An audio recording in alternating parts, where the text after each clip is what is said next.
"No man of standing would ever marry you," he said aloud, and the room fell silent until a duke stepped forward. Winter pressed its cold palm against the windows of the Bath assembly rooms, frosting the glass until the world beyond became a blur of lamps and snow. Inside, chandeliers burned steadily, their light pooling over polished floors, where silk hems whispered and shoes glided with studied grace. It was an evening meant for display, for the careful exchange of glances and the quieter traffic of judgment, and every soul present understood the rules without needing them spoken aloud. She entered without announcement, as women of modest consequence always did, her presence registered only in the brief pause of conversation nearest the door. Her gown was simple but well kept, pale as winter cream, its lines unfashionably restrained beside the brighter excess of those born to fortune. She held her gloves folded in one hand, spine straight, chin lifted not in pride but in resolve. There were those who remembered her name, though fewer still considered it worth speaking. In rooms like these, obscurity was its own verdict. Whispers followed her progress across the marble floor, light as moth wings yet persistent. Some recalled her former promise, the brief season when she had been thought nearly respectable through association. Others remembered only the ending, a courtship cooled, an expectation withdrawn, and a young woman left standing without fortune, title, or advocate. She felt the attention as a tightening beneath her ribs, but refused the comfort of retreat. To flee would have confirmed every unkind assumption made in her absence. At the far end of the room stood the man who had once courted her smiles and now wore ambition like a newly tailored coat. He was well pleased with himself, flushed with recent introductions and the favor of better names than his own. When his gaze found her, it sharpened with recognition, then softened into something like amusement. He approached with deliberate leisure, each step a small performance for the benefit of those watching. "Miss," he said, bowing with exaggerated courtesy. His voice carried easily, trained for public rooms. "You honor us with your appearance. I confess, I am surprised." A polite laugh followed from behind him, thin and expectant. He continued, lowering his tone just enough to pretend discretion while ensuring every ear strained closer. "Society is rarely kind to those without prospects. One might wonder why you persist." She met his gaze steadily. There was a time she might have flushed, might have searched his face for mercy, but that season had passed. "I attend by invitation," she replied, her voice calm, measured, unyielding. "As do we all." His smile tightened. The room leaned inward, sensing the shape of spectacle. "Indeed," he said, "yet invitations do not alter realities. One grows older, after all. And marriage," he let the word hover, sharpened with intent, "is not granted by hope alone. No man of standing would ever." The sentence completed itself in the silence that followed. It spread outward like a dropped glass, fragile and undeniable. Heat climbed her throat, but she did not allow it to reach her face. Shame, she had learned, was a thing that demanded cooperation, and she denied it that victory. Still, the weight of many gazes pressed upon her, measuring, dismissing, confirming. From the edge of the assembly, a figure observed without expression. The Duke of Ashcombe was not a man given to spectacle, and his presence alone altered the air of a room. Tall, darkly composed, he stood apart from the current of conversation, his reputation preceding him like a shadow. He was known for service rather than charm, for loyalty to crown and duty over indulgence. Few claimed intimacy with him. Fewer still dared speculate upon his private inclinations. He had arrived earlier, unnoticed by most, content to watch rather than participate. His attention, however, had settled upon the young woman from the moment she entered, not for the cruelty unfolding, but for the composure with which she bore it. There was something in her stillness that resisted erasure, a quiet refusal that stirred a rare unrest within him. The ex-suitor glanced toward the Duke then, as if seeking approval from power itself. What he saw caused his confidence to falter, though he did not yet understand why. Around them, the assembly waited, breath suspended, eager for collapse or conflict. She inclined her head, a gesture small and exact. "You have said enough," she told him softly. It was not a plea. It was a boundary. For a heartbeat, nothing moved. Then footsteps crossed the floor, unhurried, inevitable. The Duke stepped forward into the light, his voice low but carrying, shaped by command rather than volume. "You are mistaken," he said. A ripple of disbelief passed through the onlookers, contained only by manners drilled deep since childhood. Fans paused mid-flutter, hands froze upon goblets, and even the musicians faltered, bows hovering above strings. The declaration did not roar, it settled, heavy and undeniable, forcing each listener to reckon with it privately. To be claimed so plainly by a man of his rank was to overturn years of quiet dismissal, to redraw the invisible map of worth by which the room had long navigated. She felt the shift before she understood it, as if the floor beneath her feet had steadied, no longer inclined toward humiliation. Breath returned to her lungs in a slow, astonished measure, and though her face remained composed, her heart struck hard against its confines. Around them, society recalculated, swift and merciless, sensing scandal where certainty had once stood. The night, moments earlier poised to erase her, now waited to see what would rise in her place. Nothing in Bath would remain the same. Every eye turned. The room seemed to contract around them, chandeliers dimming beneath the force of attention.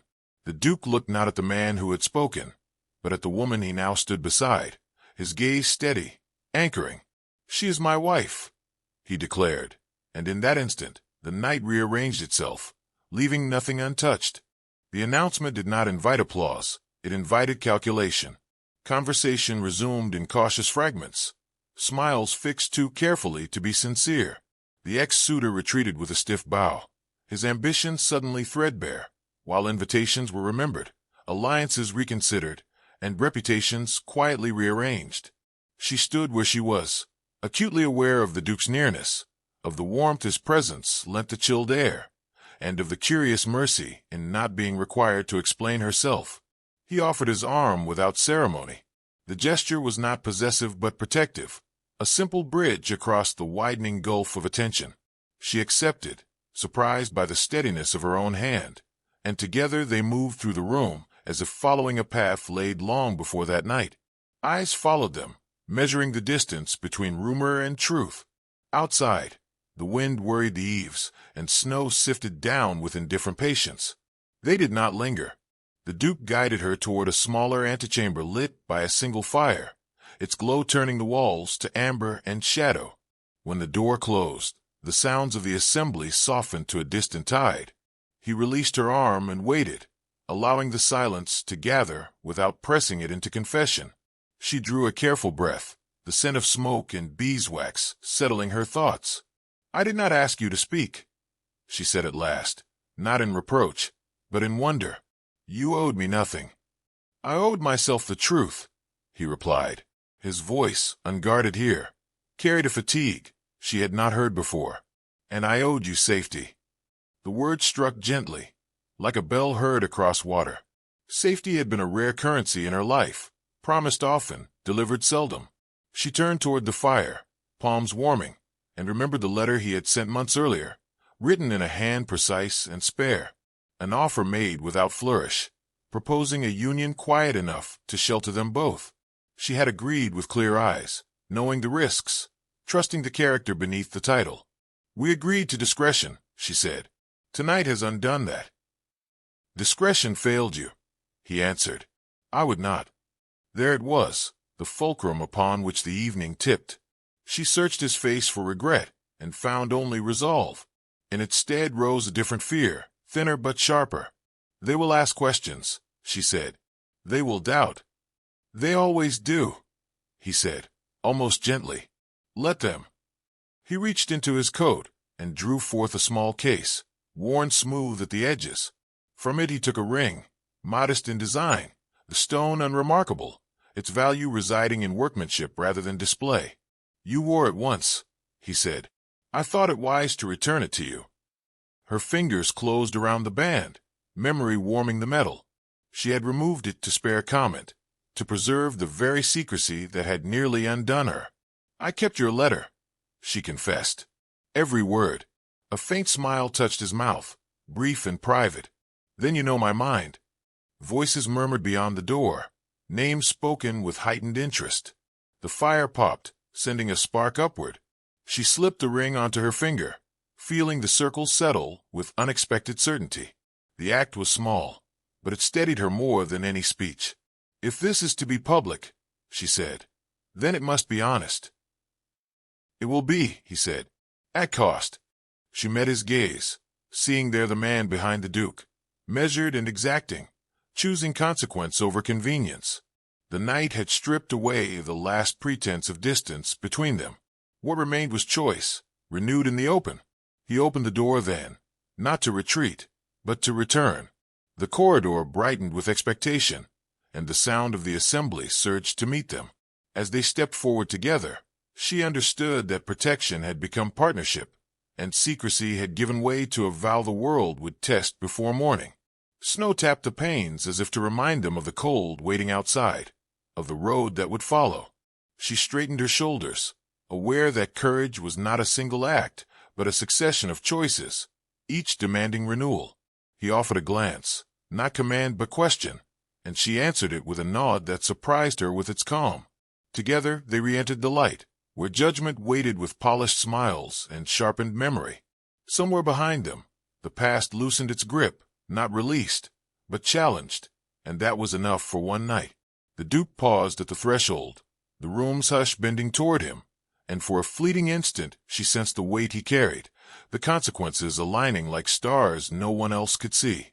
His reputation would be examined, his motives dissected, his restraint mistaken for calculation. Yet he stood unflinching, a still point amid the churn.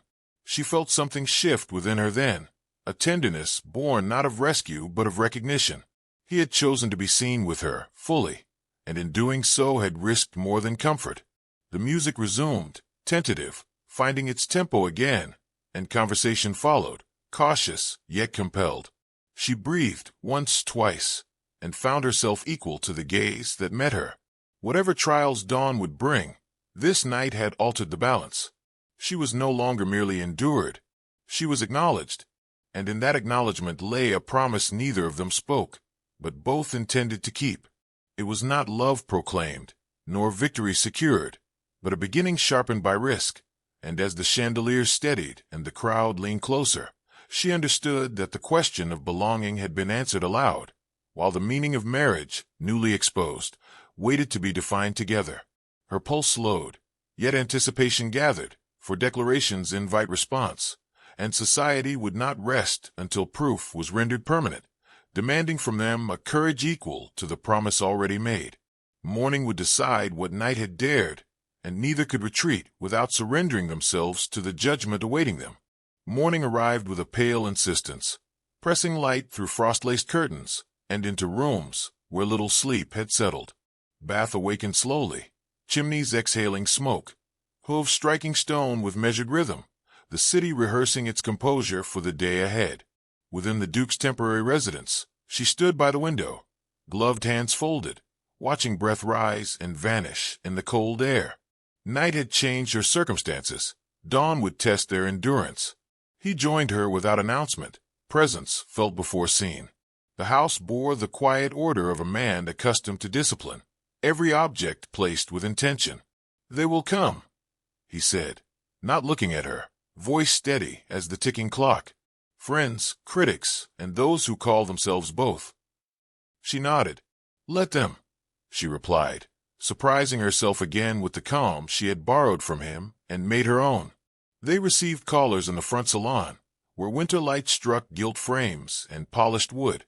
Faces arrived carefully schooled, offering congratulations threaded with inquiry. Each bow lingered a fraction too long. Each compliment carried the faint pressure of demand. Proof was required, as it always was, not of legality but of legitimacy, as though affection itself were a document to be produced on request. The Duke answered with economy, neither defensive nor indulgent. He spoke of vows exchanged privately, witnessed properly, recorded without flourish. When doubt pressed closer, he met it with stillness. "I do not parade my commitments," he said once, and the room accepted the rebuke disguised as courtesy. She sat beside him, spine aligned, gaze attentive. Where once she might have faded, she now remained visible by choice. When addressed, she answered plainly, without apology. The ring on her finger caught the light, modest yet insistent. Each moment fortified her, not against them, but within herself. News traveled faster than carriages. By afternoon, the assembly rooms buzzed anew, speculation polishing itself into certainty. The ex-suitor's name surfaced and sank, stripped of consequence. What remained was the spectacle of a duke who had bound himself to a woman unendorsed by pedigree. That act unsettled more than any breach of etiquette, for it exposed the fragility of the hierarchies so carefully maintained. They attended a small reception that evening, unavoidable and deliberate. Chandeliers blazed again, as if daring the night to repeat itself. When they entered together, conversation faltered, then resumed, reshaped. She felt the old tremor stir, then pass. He offered his arm, and she took it, not for balance, but for accord. A matron of considerable influence approached, eyes sharp with appraisal. "My lord," she said, inclining her head. "We were surprised." "Surprise is not injury," he replied. Her gaze shifted to the woman at his side.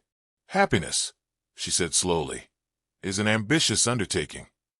"So is integrity," he answered, and the exchange concluded. Later, when the music softened and the crowd dispersed into smaller constellations, he turned to her. "If you wish to leave." "I do not," she said, and meant it. The room no longer threatened erasure. It offered challenge, and she accepted. They danced once, nothing more. His hand at her back was formal, precise, yet the restraint carried a promise more intimate than any display. As they moved, the world narrowed to counted steps and shared breath. She felt the weight of attention lift, replaced by something steadier, earned. When the final notes faded, applause followed, polite yet sincere.